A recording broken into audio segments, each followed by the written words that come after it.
Barbells for Bullies event. We had about 110 competitors out here. We had members from Roxbury competing. We had members from here competing. We had Hackettstown members and coaches competing. A little bit of everything. I mean, definitely Strong Together was definitely represented well. Alex and Lindsay, the organizers of it all, just crushed it. They set everything up. They wrote their own events. They posted all their social media. They did everything leading up. You know, we helped them along the way to kind of get some judges and get the lay of the land and stuff like that for them. But overall, they did it and they killed it. We raised over $6,000 for the foundation. They're helping donate this money to kind of help, especially when it comes to the bully breeds in general, the more aggressive breeds that most people try to get rid of. Just because, you know, most places don't want to take them in, like apartment complexes and stuff like that. Don't want like Dobermans, they don't want pit bulls or anything like that. So they kind of get neglected and kind of put out there in shelters, and no one wants to adopt them because no one's allowed to have them. So this is to kind of help foster them, to help kind of give them a place to live, kind of while they're in the interim, in between homes and stuff like that. It's unfortunate. I'm a firm believer of that whole, the dog's gonna act exactly how you raise it. So I'm not there's genetic stuff, I get it. They're meant to be aggressive at some point, but you know, love is love, come on. Overall, it was just a great event. We had some great, a lot of great people out there in the parking lots with all their tents and stuff like that. Like it was a nice little, it was definitely a nice competition. You know, the workouts were great.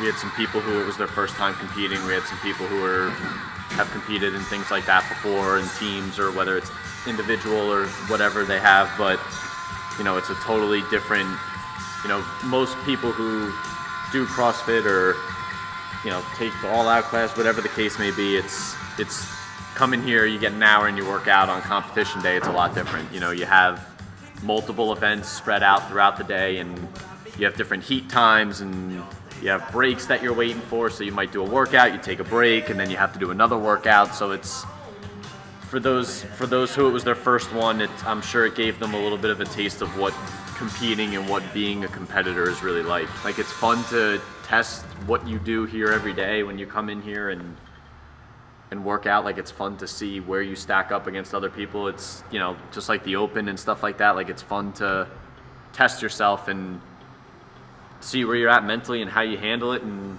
you know, it's because it's a totally different mindset of coming here on a Saturday and doing a partner competition versus coming here on a Saturday and doing a partner workout for an hour and then you go home. It's just a totally different animal, and it's something that if you haven't done it, it's highly recommended, because no matter what, you'll have fun with it. Barbells for Bullies was for a charitable event, so there's meaning behind it. We're all here for a good reason, so we're not out here to destroy people or anything like that. No, it's more about just the community aspect, and you definitely saw a lot of it while you're here this past weekend.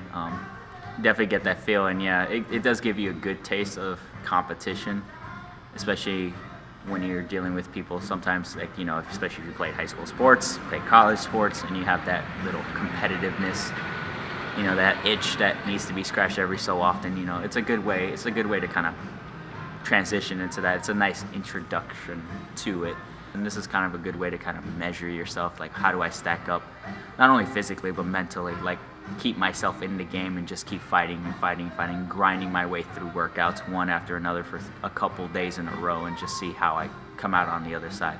And it's funny because some people thrive under competition. Some people, it's just like, it's something in them that, you know, you can come in here and work out, and you might, you know, whether it's a deadlift, whatever the event may be, you know, you might have tried it once and you might have gotten a certain time or a certain weight, but sometimes in competition, you see a lot of people who do things where they're like, wow, I didn't think I was going to be able to do that, or I can't believe I actually lifted that, whatever the case may be. And it's some people just thrive under that competition setting, and you know, and it's like Nivi said, it was fun because, I mean, you know, it was such a community event that we were, you know, people were joking around and having fun and laughing in between events. And you know, we had guys, even when Nivi and I worked out, we had guys that were right next to us competing, doing the same workout, and they were trying to encourage us, and we were doing the same to others. And you know, it was a really nice community event. It was a ton of fun.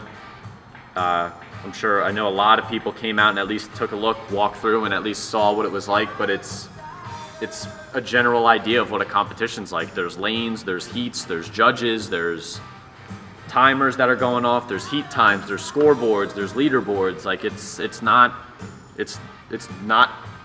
what we usually do here, and it's a lot of fun. If you haven't tried it, it's highly recommended that you find something.